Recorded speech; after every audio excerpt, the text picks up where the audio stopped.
Protecting elephants and rhinos takes more than safeguarding wildlife. It also means supporting the people who live alongside them. Here to tell us how one organization is doing just that is Quintin Smith, board member of Elephants, Rhinos and People. Quintin, welcome to the show. Thank you for having me, Sasha. Of course. So tell us about Elephants, Rhinos and People. How did the organization begin? Sure. So, a good 10 years ago, we were really concerned about the plight of elephants and rhinos in Southern Africa.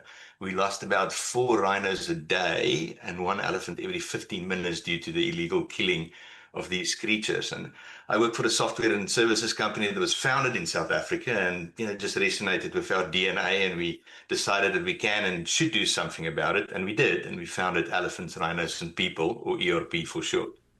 That's wonderful. Now, the name includes people. Why is supporting local communities such an important part of protecting wildlife? Yeah, poverty is just directly linked to the illegal killing of these creatures. So to give you some perspective, there was a time where rhino horn was comparable to the price of gold. So a dead rhino was just worth more than an alive one. So, we realized that we have to give these impoverished communities alternative economic engines to make a living. So hence our strategy, conservation through poverty alleviation. Yes, makes absolute sense. Now, your mission combines conservation with poverty reduction. Can you give us an example of a project that shows that? Yeah, our beehive fencing project is probably the best example. So we were working with a community in Southern Africa where we were putting beehives around their crops and we would connect them with a tripwire. So when the elephants wanted to come for a free dinner, they would trip the wire and the beehives would shake and the bees would go berserk and they would flee. But the beauty of the whole project is that the community now harvests the honey and sell it. Okay, wonderful.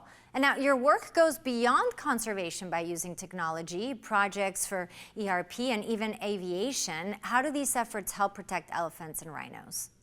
Yeah, so the poverty alleviation has a longer term payoff. So in the shorter term, we have some tactical interventions where we have anti-poaching units on the ground and, people doing patrols and so on. So we use technology and aviation as a force multiplier.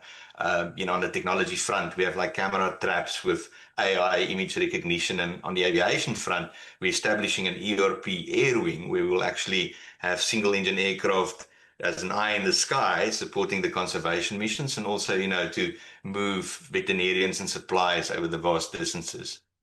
Well, it sounds like you're doing an amazing job. So how can our viewers get involved and support the important work you're doing?